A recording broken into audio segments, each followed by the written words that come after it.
Namaste, welcome to the Hanuman Chalisa live session. As you are aware, it is a hybrid class. So we will be having both the physical class as well as the online live class happening. You can participate by typing your queries in the chat window and I will address them at the end of the class. So we will start with Om 3 times as is usual and the Dhyana Shloka. I think it is not yet refreshed. 1 minute, I'll refresh this one.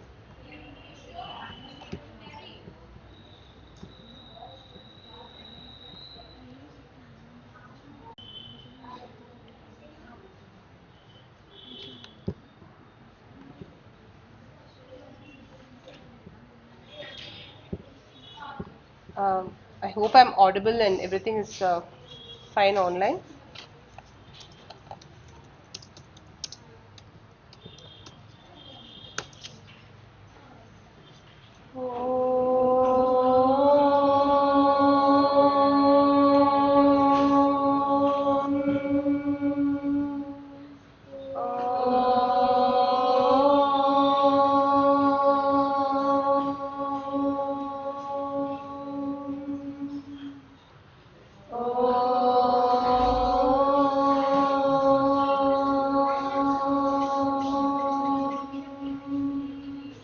श्रीगुरुभ्यो नमः हरिः ओम् तापिच्छनीलं धृतदिव्यशीलं ब्रह्माद्वयं व्यापकमव्ययञ्च राजाधिराजं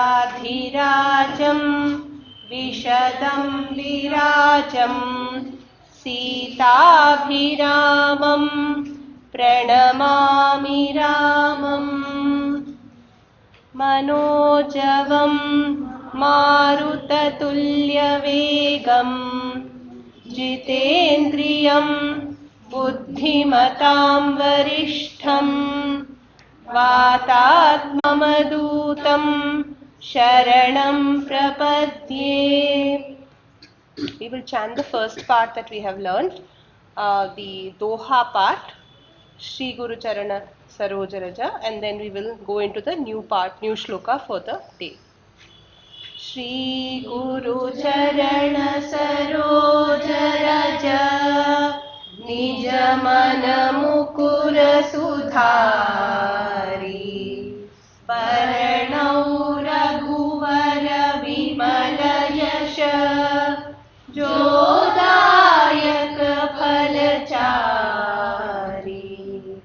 बुद्धिहीन तनु जानिके सुमिरौ पवन Kumar.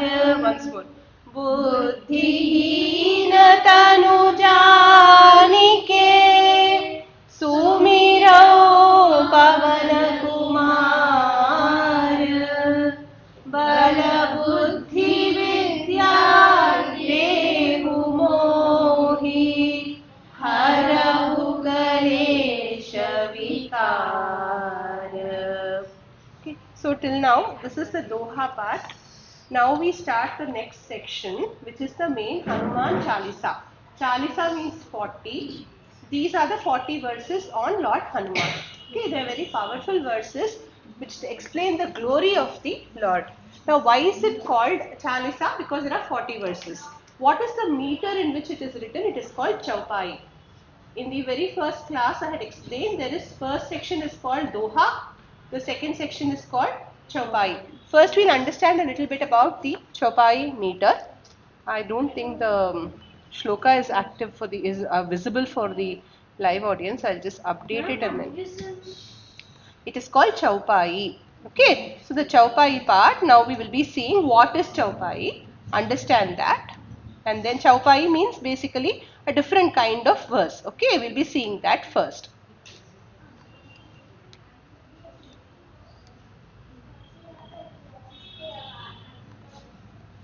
So the first verse is now should be visible even for the live audience. So the first verse, if you open in your shloka text, Jai Hanuman Jnana Gunasagar, Jai 𝗵𝗔𝗔𝗥𝗡. That is the first verse. Okay. Now what is the kind of verse, if you see the line, it has two parts. Okay.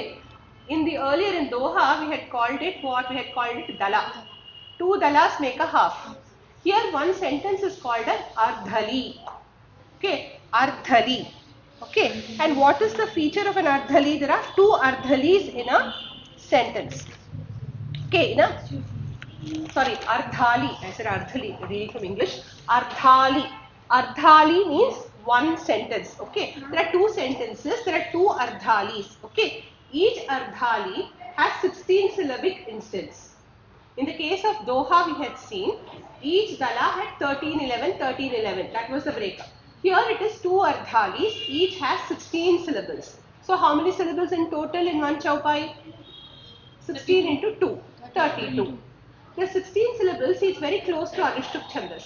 In Anushtup Chandas, what do we see? In one pada there are 8.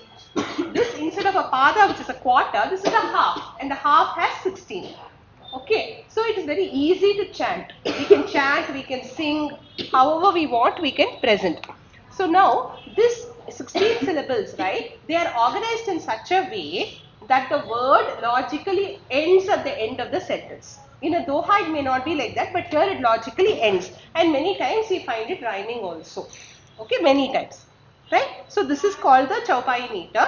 One homework for everyone. Just analyze this. Jaya Hanuman Jnana Guna Sagar. 16. Like that, take the next shloka. Okay, and analyze and see if you are able to work out 16 into 2 in that shloka. Which shloka? Ramaduta Atulita Baladama. Take that shloka, find out 16 in each line, bring it to the next class and show me. Okay, so this is the chaupai meter. It's very easy. Right? So now we will go to the first chaupai. Jaya Hanuman Jaya Hanuman Jnana Guna Sagar Jnana Guna Sagar Jaya Hanuman Jnana Guna Sagar Jaya Hanuman Jnana Guna Sagar. Say Guna. The same pronunciation rules apply whether you are reading Hindi or Sanskrit. Don't say Guna. Okay. Jaya Hanuman Jnana Guna Sagar Jaya Hanuman Jnana Guna Sagar Jaya 𝗵𝗂𝗶𝗃𝗃 Jaya 𝗵𝗂𝗶𝗃𝗃. Tihu. Okay. Jaya 𝗵𝗂𝗶𝗃𝗃 Jaya 𝗵𝗂𝗶𝗃𝗃 Loka Ujagar Loka Ujagar Jaya 𝗵𝗂𝗶𝗃𝗃 Loka Ujagar Jaya 𝗵𝗂𝗶𝗃𝗃 Loka Ujagar. Together we sing Jaya Hanuman Jnana Guna Sagar Jaya 𝗵𝗂𝗶𝗃𝗃 Loka Ujagar. Once more. Jaya Hanuman Jnana Guna Sagar Jaya 𝗵𝗂𝗶𝗃𝗃 Loka Ujagar. We will not be learning the next chaupai immediately. Sorry, the next verse immediately. We will see the meaning of this verse and then move on. There are beautiful stories, and the glories of Hanuman has started with a big bang by Tulsidas. So we will understand more about Hanuman and his glories as we understand the meaning of this shloka. If you see the first line, Jaya Hanuman Jnana Guna Sagar, that talks about his otherworldly fame. Okay, otherworldly mane as Parabrahman, not belonging to this world at all. So as Bhagavan, as a supreme Bhagavan. Okay, not Parabrahmans, as supreme Bhagavan, the one with all the good attributes. Okay, so that way he is described as Jnana Guna Sagar. We will understand that shortly. So the first line talks about Lord Hanuman as Bhagavan. The second line talks of him as Tihu Loka Ujagar. Tihu Loka means 3 lokas. So one who is famous in this world and the 3 worlds. Okay, so the first sentence, the first line of Hanuman Chalisa talks about Lord Hanuman's qualities as Bhagavan. Second line talks about his worldly eminence, how he is great in the 3 worlds. We will understand. Jaya means victory be to. Okay, so here, do we need to actually tell Hanuman, victory be to you, victory be to you? Isn't he already victorious? So why are we saying victory be to you? Because we want victory. We want victory. We want to think of Hanuman. When we have some problem, instead of thinking of, oh no, I am in problem and getting sad about it, we want to have Hanuman win inside us. So we want to bring Hanuman to us. So Hanuman should win within us every single time. Every single time there is a conflict between Hanuman and laziness, Hanuman and Kama, Hanuman and Krodha, Hanuman and Lobha, Hanuman and Moha, Hanuman and Mada, Hanuman and Matsarya. Who should win? Hanuman. So that is why Jaya to Hanuman. Okay, it is not because we have to go tell Hanuman Jaya be to you, Jaya be to you, victory be to you.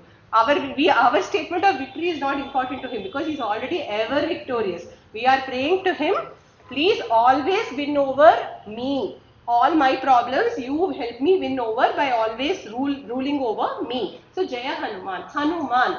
The first, see, I asked you in the last class only to start writing the names of Hanuman and Rama, right? Pavan is the one we had Pavana Kumar. Then we had Rama's name is Raghuvara. Now Hanuman's another name, direct name Hanuman.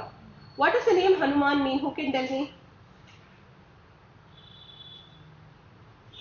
Dhanavan. One with wealth. Hanu. One who has a jaw. Correct. Man means one with. Asya asti iti. Kasya tasya. Who's Hanuman's? What does he have? He has a Hanu. Hanu means jaw. Hanu does not mean disfigured jaw. He does not have a broken jaw. Many people in public domain, if you read stories of Hanuman, there are stories which say that Indra hit him with the Vajrayudha when he went to grab the sun, right? So that is why he has a disfigured jaw. That is why he is called Hanuman. Not at all. Hanuman has a beautiful, strong, amazing jaw. It is a Vanara Visesha. Every monkey has a jaw like that, right? That is called, it's a distinctive feature of a monkey. So that jaw, strong jaw. So Hanu means jaw, simply jaw. So Hanuman means one with a jaw. What kind of a jaw? A distinctive jaw, which is distinctive for the monkey species. Okay, so Hanuman, one with a distinctive jaw, which is specific to the monkey species, is Hanuman. And what kind of, although he looks like a monkey, who is he? He is Jnana Guna Sagara. He is nothing else but Bhagavan. Sagar means ocean. Ocean of what? Jnana and Guna. What do you mean by Jnana? Knowledge. Knowledge. What kind of knowledge?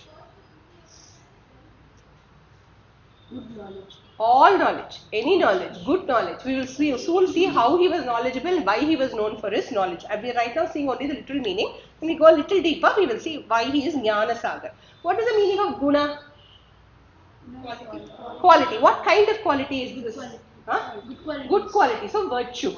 So he is an embodiment. He is a Sagara. He is an ocean of good qualities, virtues, and he is an ocean of Jnana, knowledge. Okay. So these two, usually when we see good qualities and knowledge, there is a 𝗟𝗵𝗹𝗀𝗀 video also saying who is Bhagavan. Okay, one with 6 bhagas. In Vishnu Sahasranamam class, I have told so many times. What are the 6 bhagas? Aishwarya, Virya, Buddhi, then Jnana. Yes. Very good. So we've got the 6. I'll tell it again. Aishwarya. Aishwarya means what? Wealth. Not only material wealth, which is given by Kubera, but all kinds of prosperity. Okay, all kinds of material, spiritual prosperity as well. All kinds of prosperity. Okay, so prosperity. Aishwarya means prosperity, not just wealth. What does Virya mean? Courage. Not Bala. Bala is another bhaga. There are 6 bhagas. Okay, Bala is another bhaga. Virya does not. Virya means valor. Yeah, courage, bravery. Yes. So if there is when we meditate on Bhagavan, on Lord Hanuman, thinking that he has these 6 qualities, little of those 6 qualities will start coming to us also.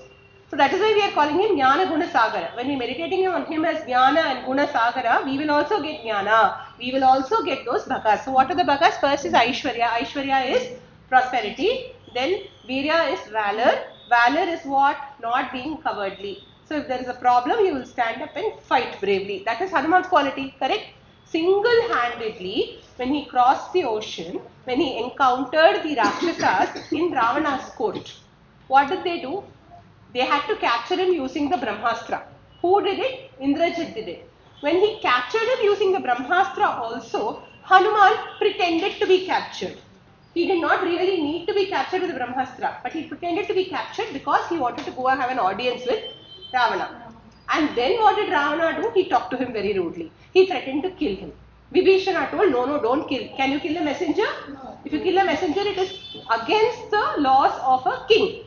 So what did they do? They decided to set fire to his tail. After setting fire to his tail, what did he do? Single-handedly, he went from place to place, house to house, systematically destroying every house. Did he get burnt by the fire? No. You and I, if we see one matchstick which is burning too brightly or one lamp which is burning, we get scared. What if there's a fire? His own tail was on fire. Did he get scared? No, he was very brave. Not only in the case of Sundrakanda, this incident of him crossing the ocean, but even during the war, you will find that single-handedly he could have destroyed entire Ravana's army if he wanted to. He was that brave. That is Virya. Then we have Bala. Bala refers to strength. Why is he so powerful? Who can tell me? I mean, he is Bhagavan. Obviously, he is powerful. But he is powerful for a specific reason also. Why? Because he is the son of Vayu. Son of Vayu and he is a form of Shiva. Shiva himself came. He is the Amsa of Shiva. We will soon see in this session only why he is Kapisha. Why did he come in? Why did Shiva choose to come in the form of a Kapi or a monkey? Okay. So, but here he is the Amsa of Shiva, son of Vayu. So powerful that obviously he has all the strength to defeat all the enemies. So Bala. Then we have Tejas. Tejas refers to effulgence. Okay, a person who has good qualities, a person who has a good mind, who has bhakti in his mind for Lord Rama will obviously be naturally effulgent, naturally radiant. Right? So that is the quality of radiance associated with his knowledge and his bhakti. And then Jnana. Jnana refers to knowledge. We will see more about his Jnana shortly. Last is Shakti. Shakti refers to, what is the difference between Bala and Shakti? Bala is Shakti refers to? powerful. Power, correct. Bala refers to strength, Shakti refers to power. What is the difference between strength and power? Without strength, there is no power. But okay, there is still a difference between strength and power. What is the difference? Power is ability that you have, correct. There is something called Ashtasiddhis. Okay, he had these Ashtasiddhis with him. Later in a different context, you will see what the Ashtasiddhis are. I have mentioned it in other classes. But he had these supernatural powers in him because he was obviously a very great Upasaka of Lord Vishnu. Okay. So 6 Bhagas. That is why he is Jnana Guna Sagara. Now we'll see more about why he is Jnana Sagara. Okay. So here, although he took the form of a monkey, Hanuman was highly educated. Highly educated under whom? Surya Bhagavan. So you know what happened? Because he was born as an Amsa of Lord Shiva, he became a boy very quickly, young boy very quickly. What do young boys do? Go to school. So Hanuman had to go to school to Surya Bhagavan only. He decided, if I have a teacher, it will only be Surya Bhagavan. Why? Because Surya Bhagavan is known to have the knowledge of Brahma Vidya from Lord Vishnu himself. Okay, because Lord Vishnu says in Bhagavad Gita, Lord Krishna says in Bhagavad Gita, 𝗵𝗵𝗶𝗀 yogam proktavan aham avyayam. I had once told this knowledge to Vivaswan, that is Surya Bhagavan. Surya had told it to Manu, Manu told it to 𝗟𝗵𝗂𝗺, like that the whole story he tells. Okay. He told it to Surya Bhagavan. So Surya Bhagavan had the knowledge of Brahma Vidya from the Supreme Bhagavan himself. So Hanuman was delighted and so was very eager that only Surya Bhagavan should be his guru. So how do you approach a guru? With respect. With lot of humility and respect. So he went with lot of humility and respect and fell at the feet of Surya Bhagavan. But remember, Surya Bhagavan was the one who was being chased, thinking he was a moon, he was a mango and all that, right? So Surya Bhagavan was not too happy with him. Okay, so he said, why should I teach you? He said, no, I am a very eager student. I really want to learn from you. Then he put some severe conditions. He said, I will be able to teach you only if you do not disturb these birds. You know, around Surya Bhagavan, I'll tell you the name of those beings. Balakilyas. Okay, these Balakilyas always roam as birds around Surya Bhagavan. Balakilyas. Okay, these Balakilyas, they are actually, you know who they are? They are actually sages. 60,000 rishis who had emanated from one of the Sapta rishis. His name was Kratu. Okay, Kratu and Sannati or Santati as she is known, was the mother of the Balakilyas. Balakilyas are 60,000 rishis. You know what their size was? Thumb size. Lilliputs. Okay, thumb size only. And you know, they are great Jnanis and they look like Surya Bhagavan themselves. They are like miniature version of Surya Bhagavan. Great Surya Upasakas. So where Surya Bhagavan goes, they also go. They go in the form of small birds. But they are not really birds. Because they are Surya Upasakas, they always want to be near Surya only. There are stories of how when Indra was carrying water for a penance, at the same time these 60,000 rishis were carrying water, thumbful, each one in a small temple, and then Indra made fun of them, so he got cursed. Right? But these rishis only, they have great power of tapasya. In the Mahabharata, in the Anushasana Parva, the greatness of the 𝗟𝗪𝗂𝗺 is mentioned. It is said that despite Kali Yuga, despite all the problems that mankind faces, if there is dharma in the world, there is only one reason, the tapasya of these 𝗟𝗪𝗂𝗺s, because they are great devotees of Surya Bhagavan. Okay, so they wander as birds near Surya Bhagavan. So these people will be flying around me. So you should not go near the 𝗟𝗪𝗂𝗺s, you should not disturb them in their upasana to me, first condition. Imagine 60,000 birds flying around your guru. You won't have place only to stand. Second condition, you cannot sit on my chariot to learn from me. Because when the guru is riding the chariot, if the Shishya sits, whom will he look like? He will look like the master of the chariot. Correct? So when it is my chariot and you are sitting, then it is not respectful to me at all. So you are not allowed to sit. So what did Hanuman have to do? He had to stand. How would he stand? Imagine in your mind's eye, Surya Bhagavan driving a chariot with 7 horses. 60,000 𝗟𝗪𝗂𝗺s swarming around Surya Bhagavan. Hanuman had to look at Surya Bhagavan and learn. He couldn't sit down. And the third condition was, you should never turn your back to me. You should always look at me. Okay, so what did he have to do?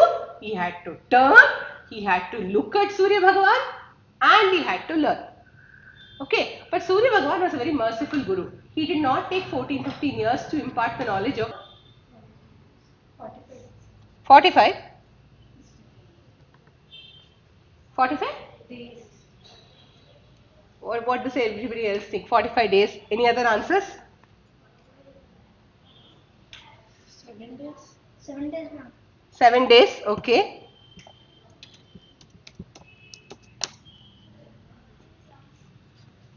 Seven days. Any other answers? I hope I haven't got for online or anything. There's no noise from the online group.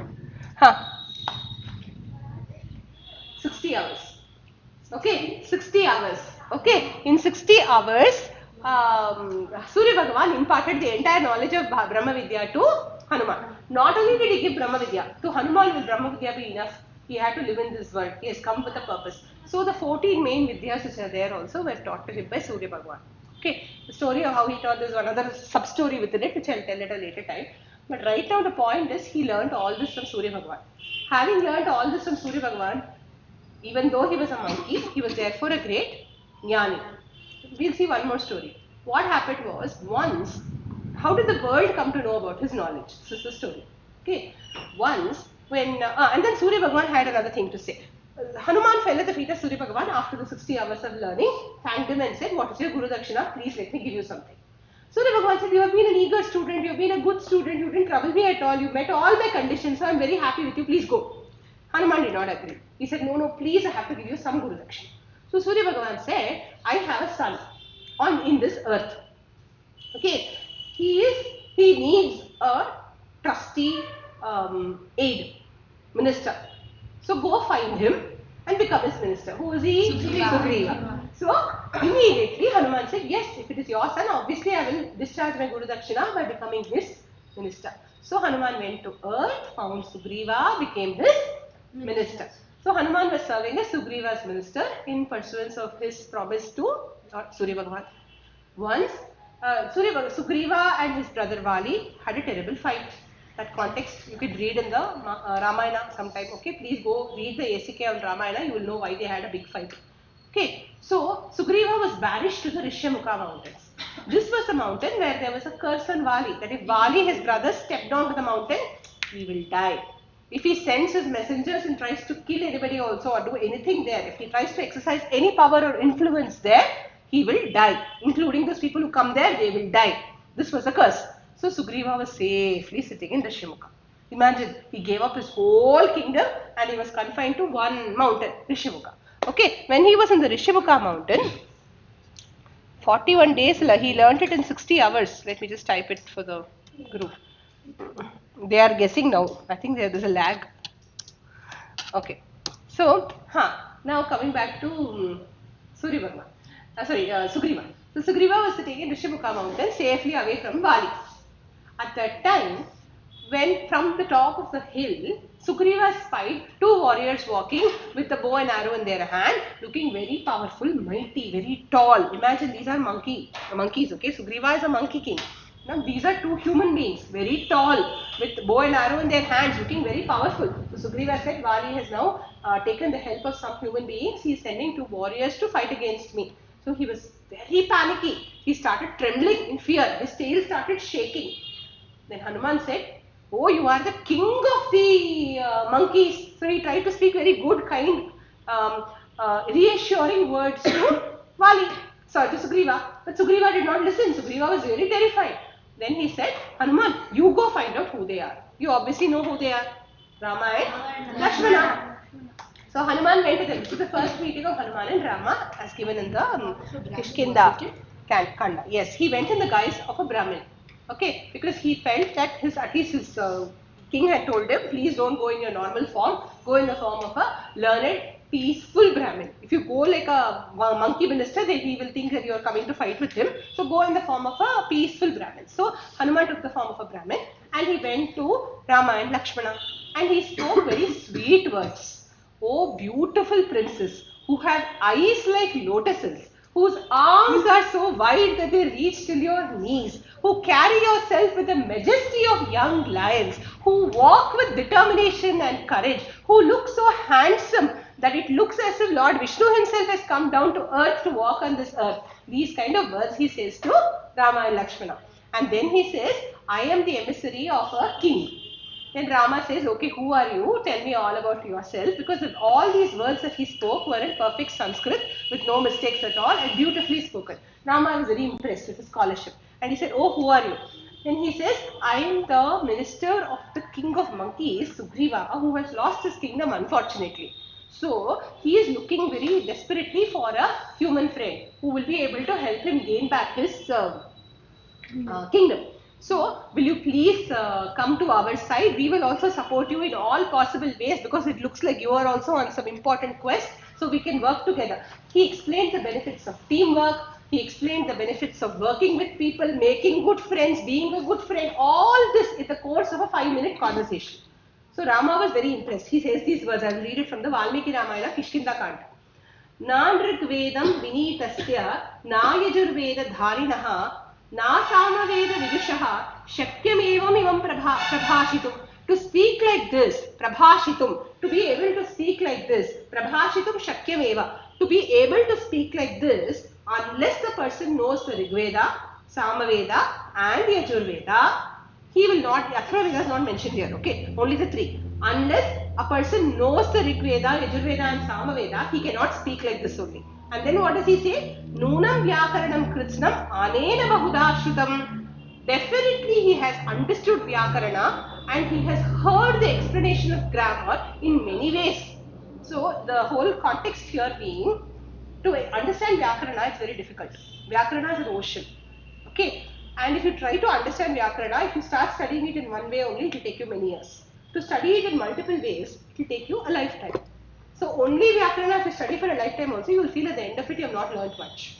Okay, so he on the other hand has learned Vyakarana and learned it in many ways. That means he's had a great guru. This particular line talks about the greatness of Hanuman's guru. Okay, not just Hanuman's knowledge. Bahu vyaharatanenana kinchidapi shabditam. He spoke so much. He explained so many things to me. But did he make even a single mistake? Not at all. So, when immediately Hanuman assumed his monkey form, at that time these words fell from the lips of Rama. He was amazed to see, imagine God in the avatar of a king, Rama, is amazed to hear such proficiency in speech and such knowledge. And that is possible only from Hanuman. That is why when we pray to Hanuman with sincere hearts and with bhakti, we also become very intelligent. We find it easy to learn and remember things. Okay, so that is the whole purpose. He gives buddhi vidya. Okay, and bala as we have already seen. Okay, so that is why he is jnana sagara. He is the embodiment of knowledge and he is the embodiment of guna. Okay, so next we come to tihuloka ujagara. What does that mean? Till now is it clear? Any questions, any doubts? Okay, tihuloka. Tihu is a corruption of the word Trini in Sanskrit. In Hindi it means three.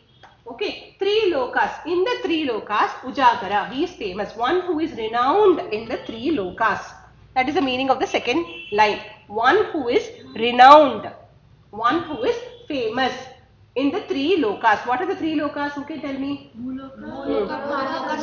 Excellent. The three lokas are Bhuloka, Bhuvarloka, Suvarloka. This is the Bhuloka is where Manavas reside. Okay, and then there is a Swargaloka and then there is a Patalaloka, right? So where the Asuras and the Devas reside. These three lokas he is very famous.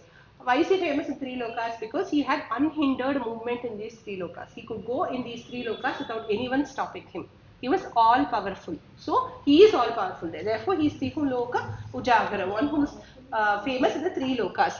If you have to think a little about this meaning and take the word loka a little differently, okay, you would understand loka to mean a place that we inhabit. As human beings, we inhabit three lokas. What are they? Three sthithis. We inhabit three states. They are Jagrat, Swapna, Sushupti. Jagrat refers to the state of wakefulness. Swapna refers to state of dreams. Sushupti refers to state of deep sleep. In these three states, he is famous. So what does that mean? What is famous? What is always there in all the three states? Awareness, consciousness, Atma. So he is none else but the Supreme Being. So you can take the second line to mean in the most literal way to mean he is famous in all the three lokas. If you take the Sukshma Artha, it is pure Advaita. What is the meaning? One who is awake in all the three states of Jagrat, Swapna, Sushupti is none else but the Parabrahman. Parabrahman is none else but the Atman. That Atman which is always awake. I'll explain the concept of why it is awake because I think Parulji and few of you are looking a little confused, so I'll explain. Jagrat refers to wakefulness, right? At that stage, right, we are awake. So our sense organs are open and awake. So we see everything. You don't know therefore who is a seer. You may have a doubt. Who is seeing? Yashika will say I am seeing. Correct? Sudhit will say I am seeing. Who is this I who is seeing? If I ask Sudhit, he will say my eyes, my body, I am seeing. What is this question? Who is this I? Next let us put him in Swapna state. Sudhit dreaming. In Sudhit's dream, Sudhit himself appears. He is getting the award from the president for scoring full marks in 10th exam. Okay, so given that he himself is appearing in his dream, who is the seer of the dream? Sudhit. Who is the person in the dream? Sudhit. So, who is Sudhit? 1 minute, how is that possible? It is possible, no? In dream you see yourself, no? Yes, but how? So who is the seer? Who is the object? If you yourself can be the object that you see is unreal. Yes. But the seer is real. Okay, even there you may have a doubt. Suti means the one with the body. Suti means the one with the eyes. Third stage we go to Sushupti. Suti goes into deep sleep. No knowledge of anything that happened there.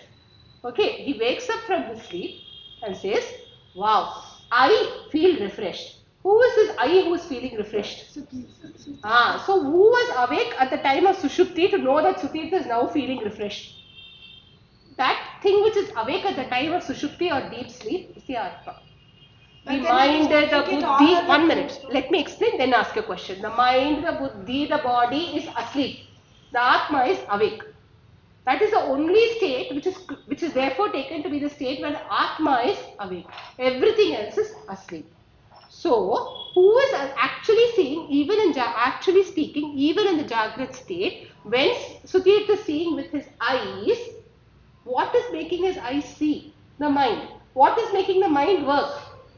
Atma. Every time if you say in Sushupti also, if you go, in Swapna also if you go, when Sudhit sees himself in his dream, who is seeing? Atma. Atma is seeing. The mind seems to have one impression of a dream. But what is behind the mind? Atma. Everywhere what is behind, if you see, it is the Atma only. So, this Trihuloka Ujagara, if you take it literally, it means 3 words. If you take it at the next level, it is pure Advaita. Lord Hanuman, Bhagavan is none else but the pure Atman who is always awake as the true self. Okay, so Trihuloka Ujagara. Therefore, Ujagara, look at the word in English, in Hindi only. Ujagara means famous. Jagara means awake. Both meanings you can take for ujagara. Even given the in the language itself, the word ujagara means one who is awake in the 3 words, you can say. One who is famous in the 3 words, you can say. If you say one who is awake in the 3 words, you take it to mean the 3 sthitis of Jagrat, Swapna and Sushupti. Is it clear? Meaning clear? Now you had a question. No, you were piping up. Answered, huh? Answered. Really answered? Okay. If there are any other questions, please ask. Okay. So now we come to what else is left. जब deep sleep होती है तब आत्मा जागरी होती है तभी ही आपका आत्मा क्लियरली जागृत होती है.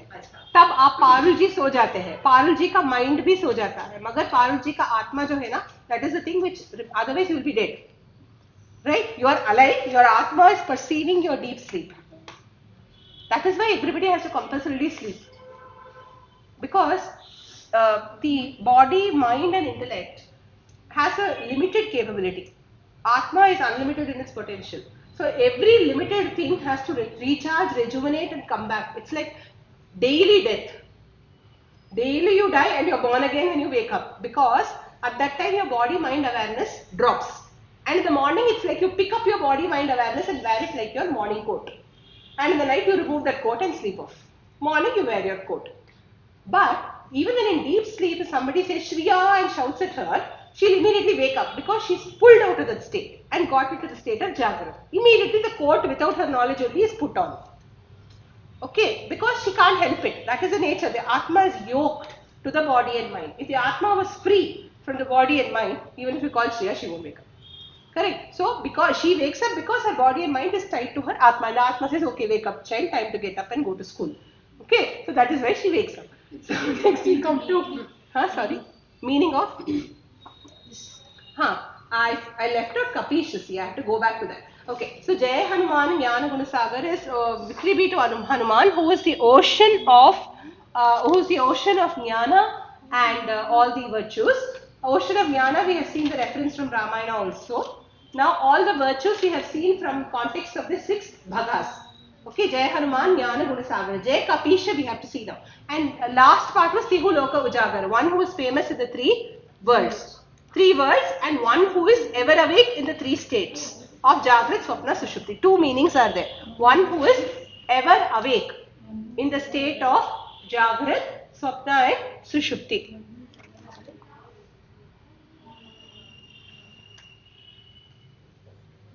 To also give a clarification here, the second meaning with the Advaita overlay was not from Mahaviri. Till now, most of the meanings I am telling are from Mahaviri only. If there is a different source, I will tell you. Here in the case of the 3 lokas, the source that I am using for a particular explanation here is from Saundarya Lahari.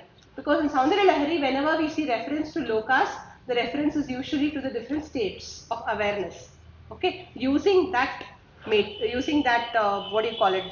the same lens, I am fitting it on to Hanuman Chalisa and deriving an Advaita meaning out of it.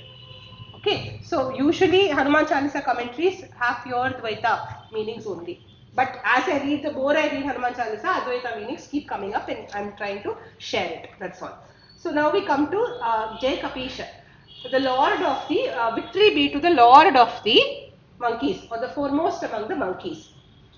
Victory be to the Lord of the monkeys. So another name for Hanuman is Kapisha. So we have seen in this shloka Kapisha and Hanuman as 2 names of Hanuman. Okay, now Kapisha, let's understand why is he Kapisha. Okay, quickly we'll understand that before we close today's class. Kapisha refers to foremost among monkeys, right? It is said that when the Devas approached Lord Vishnu in Vaikuntha, saying that Ravana is troubling us too much. He has to be controlled. You have to take an avatar. He said, okay, I will come in the form this time of a human being. And I will be a king. Who was he? Rama, right? So when he said this, Brahma ordered all the Devas in Swargaloka. He called all of them and said, you and you become monkeys and go and serve Lord Rama. None of them liked it, huh? Everyone was like, okay, serve Lord Rama, happy to do so. But why can't we be kings? Why can't we get great princes? Why should we be monkeys? Okay, they all questioned Brahma. He said, shut up and do what I tell you to do. Become monkeys and go and serve. There was a reason behind it, okay, that Ravana could not be defeated by any army. Only army of animals could defeat him, right? So, because of that, Brahma ordered all the devas to become monkeys. They were reluctant to do, but they agreed because Brahma had ordered. Now, who is Hanuman? Hanuman is a deva. Who is he? He's a monkey. Right? Who is he? Shivji. So Rudra. Why did Rudra choose to come as a monkey? Shivji खुद चाहते थे राम जी के पास रहना बोल के. So out of great love for Lord Vishnu, Hanuman decided on his own that, or rather Lord Shiva decided on his own, I am not going to be the all-powerful Lord Shiva. Instead, I will also be a monkey. I will also serve Lord Rama. Okay, he could have chosen to be Dasharatha, he could have chosen to be Rama's brother, he could have chosen to be anything. But he chose, nobody ordered him. He chose to be the premier servant of Lord Rama. That was that gave him greatest happiness. There is a beautiful shloka from the Ramcharitamanas. Sorry, not from Ramcharitamanas. This is from the 𝗏𝗪𝗧. 𝗏𝗪𝗧 is another composition written by Tulsidas ji only. Okay, in 𝗏𝗪𝗧, he explains many facts which he felt he could not do justice to in Ramcharitamanas. So there he kept adding those facts in the form of, it's like, this, behind the scenes. Things which get dropped out of the main thing. So those things he added here to put better context to the story. So here he talked about Rudra's contribution as Hanuman in 𝗏𝗪𝗧. There is a beautiful shloka, we'll chant it together. Jehi sharira rati rama sosoi, Jehi sharira rati rama sosoi.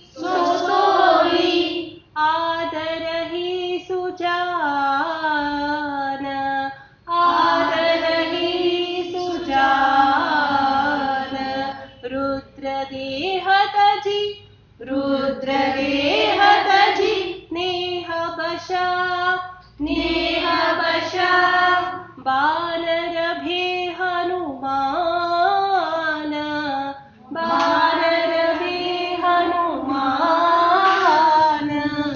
He became a Vanara. He became a Vanara by Nehabasha.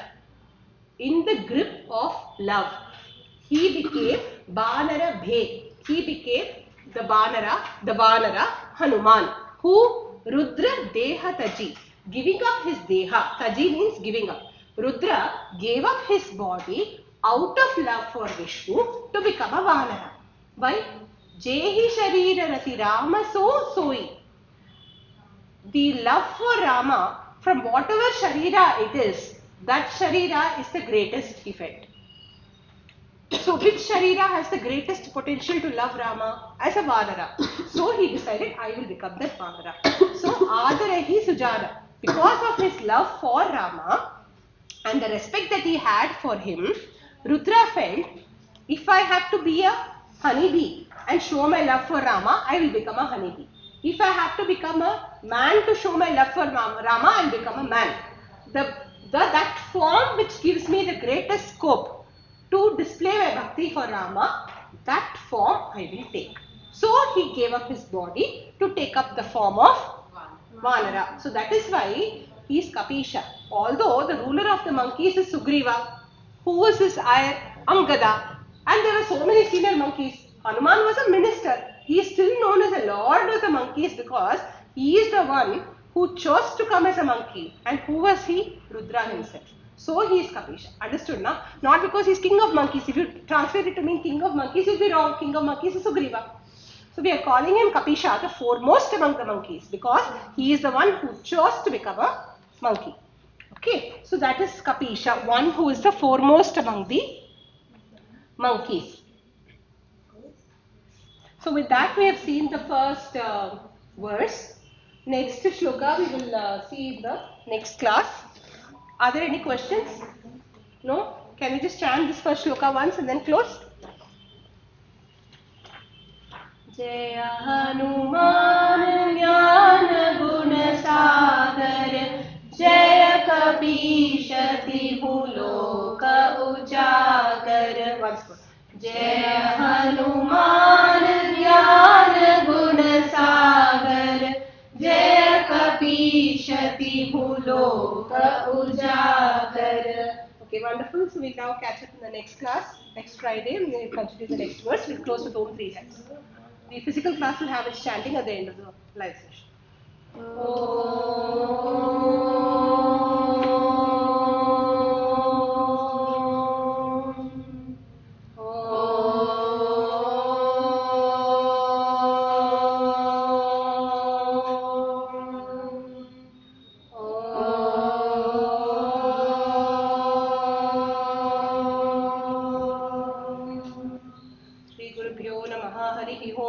One more clarification appealed to me just now. I have to tell this. 𝗖𝗵𝗹𝗶, I told it is not only from Mahaviri, it is from 𝗖𝗵𝗹𝗶, right? But I just realized there is one more meaning also. In the Ramayana itself, in the very first paragraph of Ramayana, when Valmiki asked Narada, what are the qualities of a great human being? He talks about one who is powerful in the three worlds. There, if you read the commentary of authors like Bhushana, Kataka, etc., Govindraja's commentary also, the three lokas are taken to mean the three states of awareness.